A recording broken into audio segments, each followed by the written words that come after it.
we may not have questions. But I get a question. No, Okay. no, you're not allowed. You're too comment. long. Back in your seat. welcome, Chris, and thank you for your first two reports. Thank you. Go ahead, please. Thank you. Good afternoon. My pleasure to be here. So what I have been asked to present on are the... Sorry, Chris, we're going to have to just wait. We've dropped our quorum again. Just keep the curtain open more. What are we sitting at the table? Mr. Chairman, I was asked to keep my questions to this meeting, if you recall. You do recall? There will be time for some questions. Good. Now we've got a quorum. Okay, go, Chris. Sorry, go ahead. Yes, hello. So I was requested to present specifically on the feature articles in each of two respective economic quarterlies that I have released this year. So the bulk of my presentation will be on the March Auckland Economic Quarterly, and then I will touch on how the August Economic Quarterly that was released on Thursday updates that argument.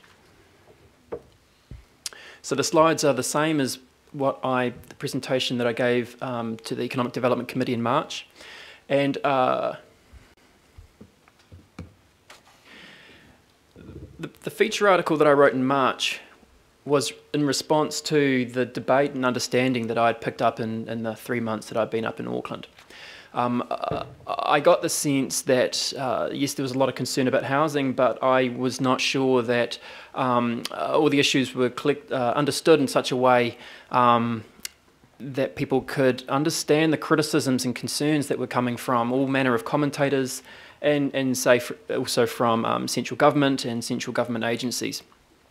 So what I tried to explain in the March feature article was how one might be able to make sense of the house prices that we're seeing at the moment, what the issues are, why there's cause for concern, how those issues can be managed, and what are the risks if we don't manage them appropriately. So the first issue, this graph here on the screen that was in the article highlights a couple of things. Over some 15-year period of time, we have seen the price of land increase substantially relative to incomes. In fact, relative to incomes, which is what that those items are benchmarked against, the cost of land has more than doubled relative to incomes. But a key point to note is that rents, while they have increased over time, they have increased in line with income. So land prices increased dramatically relative to both income and rents. And why does that matter?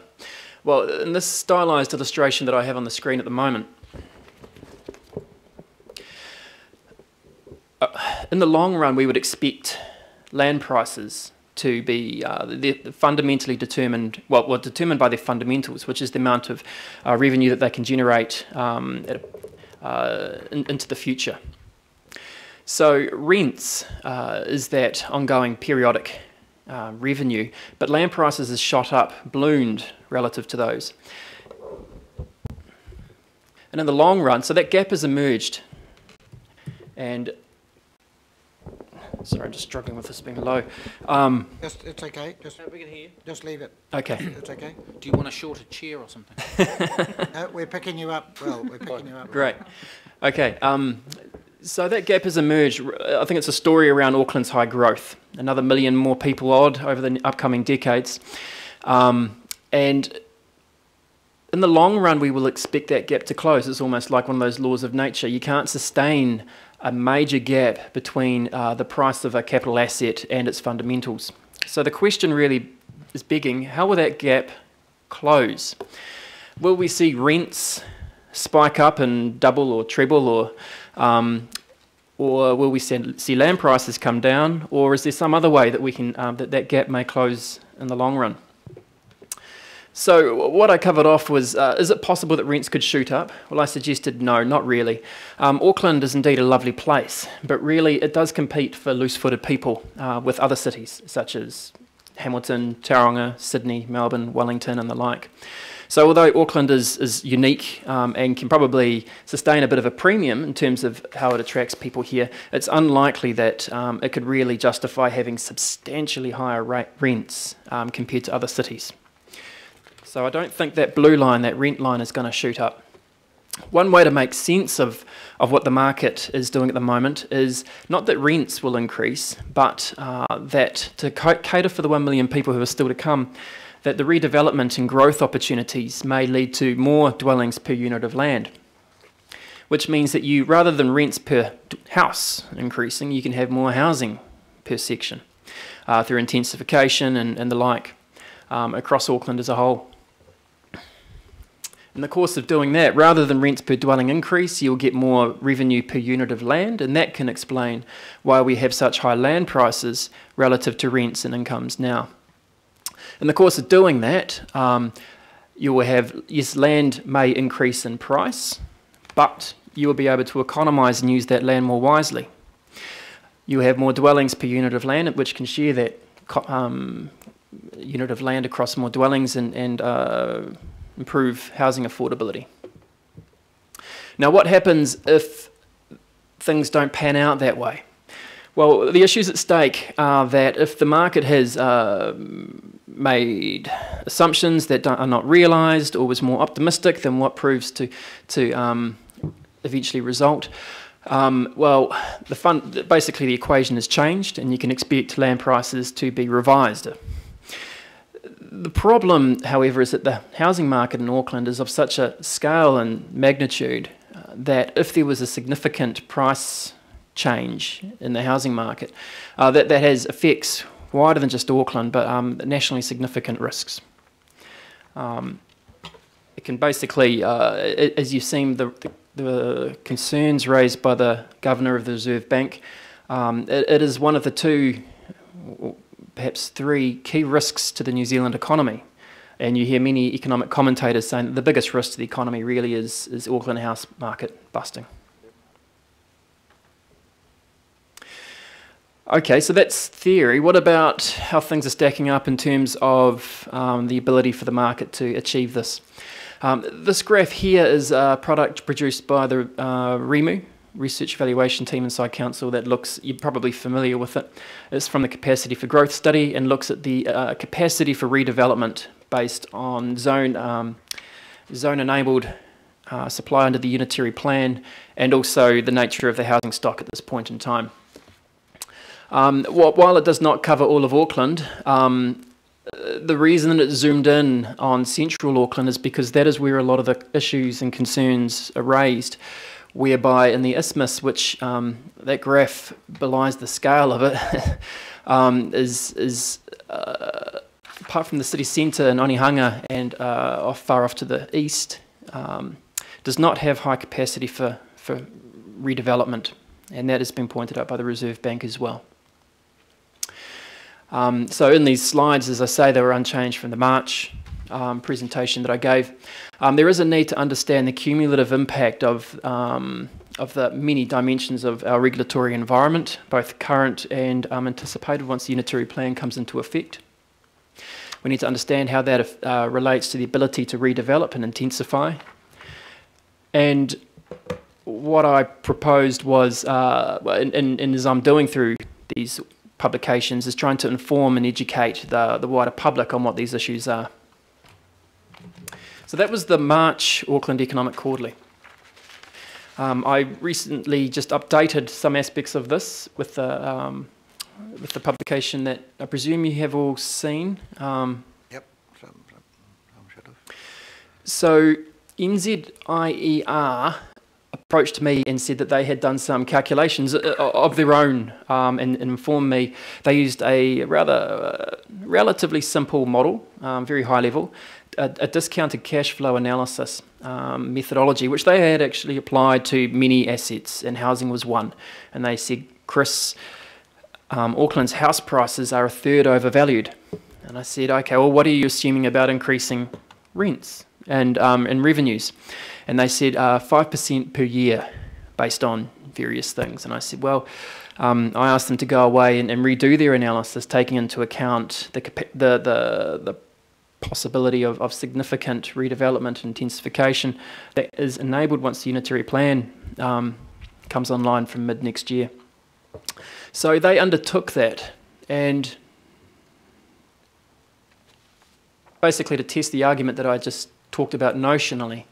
The good news is that the extent of the Auckland house prices being overvalued decreased from a third overvalued, 33% overvalued, down to about 15% overvalued if you were to account just for the intensification that is expected to happen from the notified unitary plan.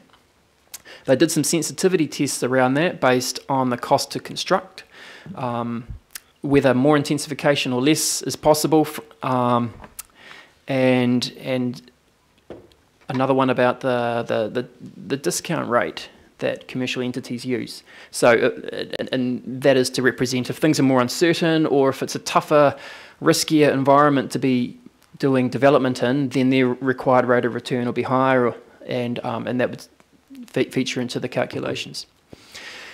At a stretch, if you combine a lot of those assumptions, it is still possible to make sense of the prices that we're seeing at the moment based on their fundamentals.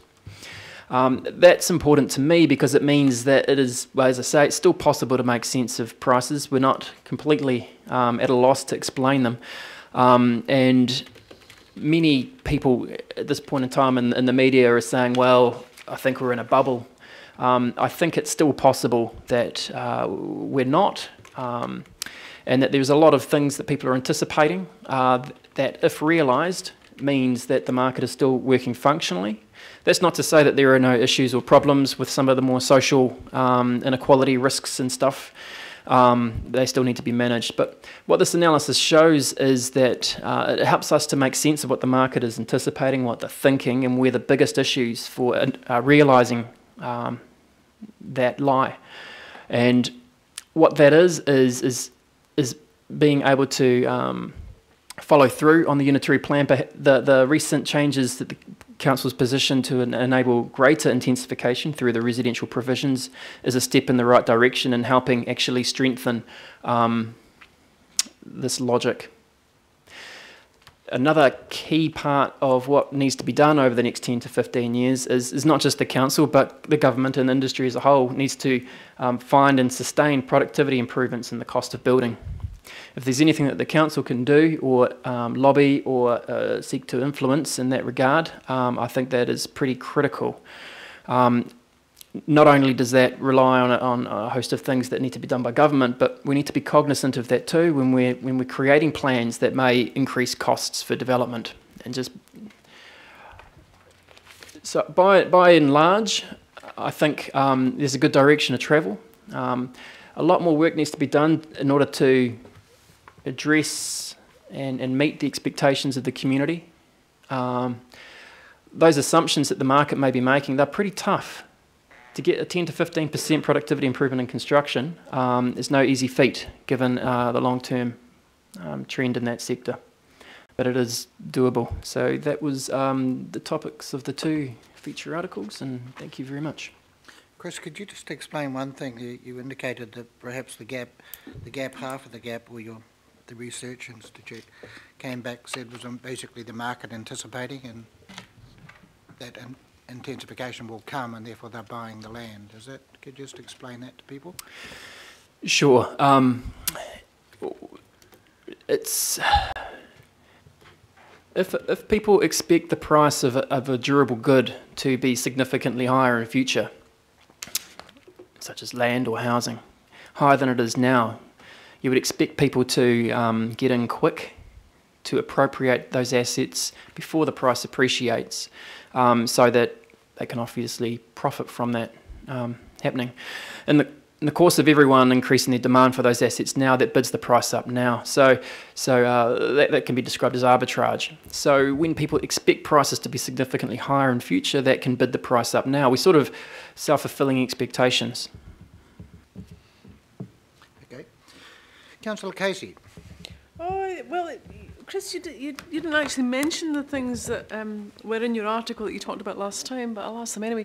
You made a couple of comments, one about free trade and the other about congestion charging, and I just wondered if you might like to expand on that. To the chair, I can. Happy to. If I was operating on the assumption that it was the March feature article that was the focus today. No, then don't. That's fine. Yeah. Yeah, no, just to clarify that, so Councillor and I, Cashmore, myself, and Councillor Penrose, we just thought it was a really good presentation in March, and we thought it should come to a committee of the whole, and it's just been a slight delay, so another report has come out. So Yeah, and so when I was told to keep my questions till today, that they're now inappropriate because it's a different paper.